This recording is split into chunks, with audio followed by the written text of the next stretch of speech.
చెట్టు కింద నేను ఫస్ట్ ఇయర్ స్టూడెంట్ ని, నాకేం తెలియదు. సీనియర్లు వచ్చి మీరు అందరూ అక్కడ కూర్చోవాలి, మనం తెలంగాణ కోసం చేస్తున్నామని చెప్పేసి ముందట కూర్చోబెట్టింది. అప్పుడు నాకేం తెలియదు, మాట్లాడమ్మా అంటే ఏదో మాట్లాడేది తెలియకుండా. కానీ అప్పుడు ఒకటే తెలుసు, తెలంగాణ వస్తే ఉద్యోగాలు వస్తాయని చెప్తుండే. ఆ ఒక్క మాట కట్టుబడి మేము అక్కడ మాట్లాడుతుంటే కూర్చునేది. కొద్ది రోజులైనాక ఆ ఉద్యమం అయిపోయింది, తెలంగాణ వచ్చింది, అయిపోయింది. అయితే నేను ఇక్కడ చెప్పేది ఏంటంటే, రోజు న్యూస్లలో ఇప్పుడు మేము 9 రోజుల నుంచి నిరసన వ్యక్తం చేస్తున్నాం కదా, మేము చేసే ఈ నిరసనని కేసీఆర్ దాకా పోయిందో లేదో నేను అడగట్లేదు.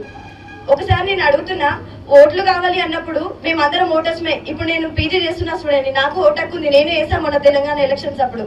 ఓట్ల కోసం అయితే స్టూడెంట్స్ దగ్గరకు వస్తారు, ఇంటికి వస్తారు, డబ్బులు పంచుతారు, ఇన్ని చేస్తారు.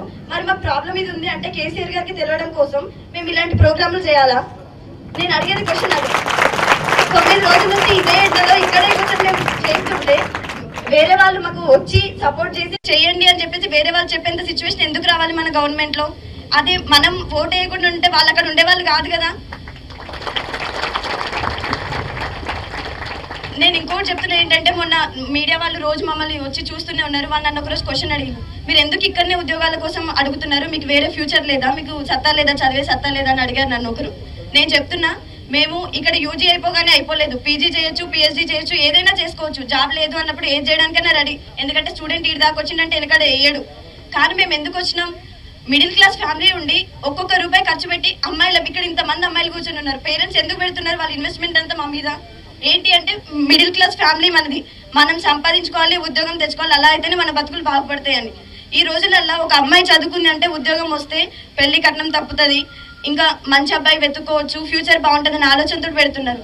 అదే సిచ్యువేషన్ ఇప్పుడు నేను చెప్తున్నా. నేను పీజీ కనుక చేయకుండా నేను నిరుద్యోగాన్ని బయట ఉన్నాను అనుకో, ఇంట్లో కూర్చుంటే నా పేరెంట్స్ ఎవరి ముందు తలెత్తుకుంటారు? నా ఇంట్లో ఎప్పుడు రూపాయి కూడా వెనక వేసింది లేదు. ఎందుకంటే రూపాయి ఖర్చు పెట్టి మా మీదనే పెడుతుండే. అదే రూపాయి కూడబెట్టుంటే ఇప్పుడు నా పెళ్లి చేస్తుండే కదా. ఈ రోజు నేను ఇక్కడ మీ ముందు నించొని మాట్లాడాల్సిన అవసరం నాకు లేదు కదా. మేము ఇంటికి పోయి ఏం చేయాలి? అందరి ముందు తలదించుకొని కూర్చోవాలా? అంత తలదించుకునే స్టేజ్ ఉండేది ఉంటే ఎంసెట్ రాసి ఇక్కడ దాకా ఎందుకు వస్తాం? ఒకసారి ఎంసెట్ రాసిన విద్యార్థులం ఇక్కడ కోర్స్ తీసుకున్నాక 5 సంవత్సరాలు కోర్స్ కంప్లీట్ చేసి తీరా సైన్స్ స్టూడెంట్స్ అంటే మీకు ఐడియానే ఉంటుంది, ప్రాక్టికల్స్, థియరీస్, 100 రకాల ఎగ్జామ్స్ పెడతారు, 100 రకాల వైవాలు జరుగుతాయి. అన్ని జరిగినాక మేము టీఎస్పీఎస్సీ ఎందుకు రాయాలి? టీఎస్పీఎస్సీ రాయాల్సిన అవసరం ఏముంది మాకు? ఇదే విషయమే లాస్ట్ ఇయర్ కూడా ఇక్కడే టెంట్ వేసుకొని ఇలాగే ధర్నా చేయడం జరిగింది. కానీ మమ్మల్ని ఎవరిని పట్టించుకోకుండా టీఎస్పీఎస్సీ రాయించారు. నేను కూడా టీఎస్పీఎస్సీ రాశాను. కానీ తీరా చూస్తే ఏంటి, జోనల్ రిజర్వేషన్ ఇష్యూ వల్ల నేను జాబ్ లేకుండా మిగిలిపోయా.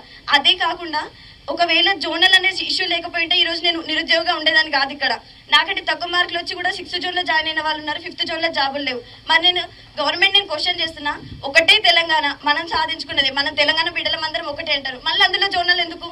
2 జోనల్ గురించి ఎందుకు మాట్లాడాలి? మీరు ఎందుకు ఆర్ఎల్యూస్ మాత్రం అప్గ్రేడ్ చేయండి అని మీ మోటో ఒకటే అది పెట్టుకున్నారు. మేము కాంట్రాక్ట్ గురించి అడగట్లేదండి. మీకు తెలుసు కాంట్రాక్ట్ ఇస్తున్నారు, మీరు ఇయ్యను అని చెప్పినవి మీకు తెలుసు, మీరు తప్పు చేసిల్లని తెలుసు. ఈ ఆర్ఎల్యూస్ గురించి మాట్లాడడం ఎందుకంటే, మేము చేసేది middle class family, rural people, poor people ఎక్కడైతే ఉన్నారో గ్రామీణ స్థాయిలో వాళ్ళకి ఎన్ని కష్టాలు ఉంటాయో మాకు తెలుసు. మేము ఆ స్టేజ్ నుంచి వచ్చిన వాళ్ళం కాబట్టి మాకు సత్తా ఉన్నా, మేము పైకి పోయేది ఉన్నా కూడా అక్కడికి పోయి ఇండస్ట్రియల్ గా డెవలప్ చేసి ఏ బిజినెస్ కి లాభం చేయాలి? మేము కిందికి వెళ్ళి రూరల్ పీపుల్ కి సేవ చేస్తాం అంటున్నాం. ఆ గ్రామీణ పశు వైద్య కేంద్రాలు ఏవైతే ఉన్నాయో వాటిని పశు వైద్యశాలలుగా అప్గ్రేడ్ చేస్తే మాకు ఉద్యోగం వస్తుంది, మా కింద విఏకి ఉద్యోగం వస్తుంది, మా కింద అటెండర్ ఓఎస్ కి ఉద్యోగం వస్తుంది. ఇంతమందికి ఉద్యోగాలు కల్పించే అవకాశం ఉన్నప్పుడు గవర్నమెంట్ ఎందుకు మమ్మల్ని పట్టించుకోవట్లేదు? మా మోటో వాళ్ళ దాకా ఎందుకు రీచ్ అవ్వట్లేదు? దాన్ని నేను చెప్పడం కోసమే ఈ రోజు నేను ఇక్కడ కూర్చోవడం జరిగింది. ఒక అమ్మాయి ముందుకు వచ్చి మాట్లాడుతుందంటే ఆ విషయం ఎవరికి అర్థం కాదా? ఇంతమంది ఉంటారు, ఒక్కసారి మీరు గుండె మీద చేసుకొని ఆలోచించండి, ఇంతమంది ఎందుకు మాట్లాడుతున్నా?